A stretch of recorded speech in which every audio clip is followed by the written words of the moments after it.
let's take any business. Any business has multiple components, and all of us, in my opinion, make an investment. If you have an employee, they are investing their time into your enterprise to actually execute a vision, whatever that is. And in exchange for that investment, we pay them what we call a wage.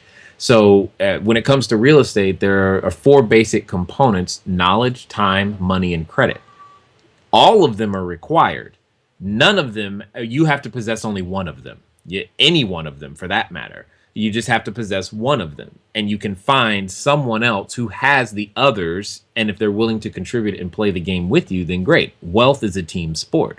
So if you like baseball, somebody's got to be the pitcher. Well, the pitcher requires a catcher. It doesn't work otherwise.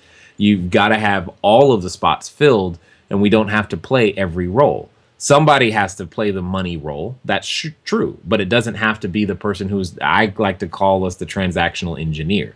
And you give up your time and your knowledge and your expertise in exchange for access to capital. I mean, no one has a problem borrowing a pen from somebody. And if you think of it this way, if you don't stress, hey, can I borrow a pen? You don't get all emotional about borrowing a pen. You just borrow a pen. It's no big deal. Money is one tool of the necessary resources to go out there and execute your vision. We just happen to do it with real estate. So, that was an amazing explanation. It actually opened up a thousand other questions. How do you actually get someone who has money, who has obviously had success and has enough to invest today, to buy into someone else who has a 392 credit score? 398. Oh, 398. It wasn't that bad. I don't want to take 398 points. Come on, man. 398 credit score and no money, and is facing so much adversity at the time.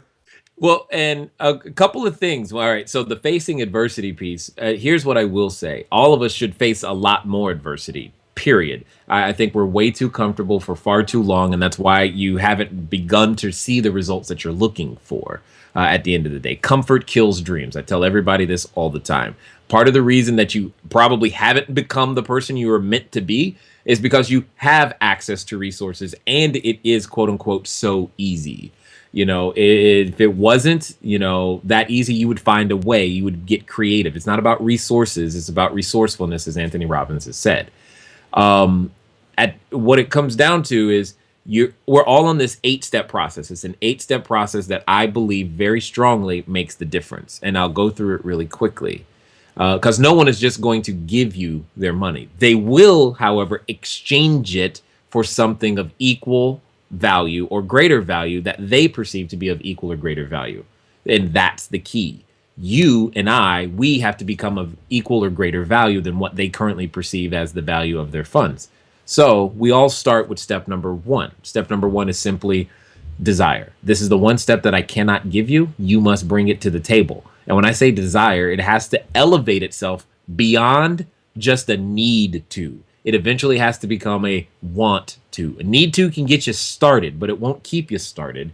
And want to will put you in inspiration mode, and that will never let you stop. Then in step number 2, it's all about time. People say, I'm not an investor. I disagree. Every person listening, watching is an investor. Yes, I'm talking to you. You're an investor. You've been taking your most precious resource, however, and investing it horribly, and you don't like the return. That's the issue. Your time is your asset. You have misused it, and now we have to learn how to take our time and use it differently. What do we do with that? We take our time and we gain new skills and talents. You say, I don't get paid what I'm worth. Well, great. Nobody does. No one. We get paid according to the service and a value we render, which is relative to the number of skill sets we possess. Therefore, we should be investing our time and gaining more skills. An interesting thing begins to happen. When you start investing in you and trying to get more skills, it's going to put you around new people. And that's when you're going to get into new relationships. Those new relationships, what's going to happen over time is you're going to gain credibility and credit with those individuals who you are gaining new relationships with. And as they see your character and your competence, because you're around them, you're gaining that relationship, building credit and credibility, Eventually, someone's going to want to do business with you. And that's when the first cash transaction, that being the next step, begins to happen. Eventually, you're going to do enough of those cash transactions to where someone says, instead of me just buying your product or service, how about I just give you the money? Because I want to play on the other side of the table too. And that's when you get access to cash flow. And then number 8 is all about significance, which is what we're all seeking in some way, shape, or form. The challenge is all of us want dessert. Nobody wants to eat dinner.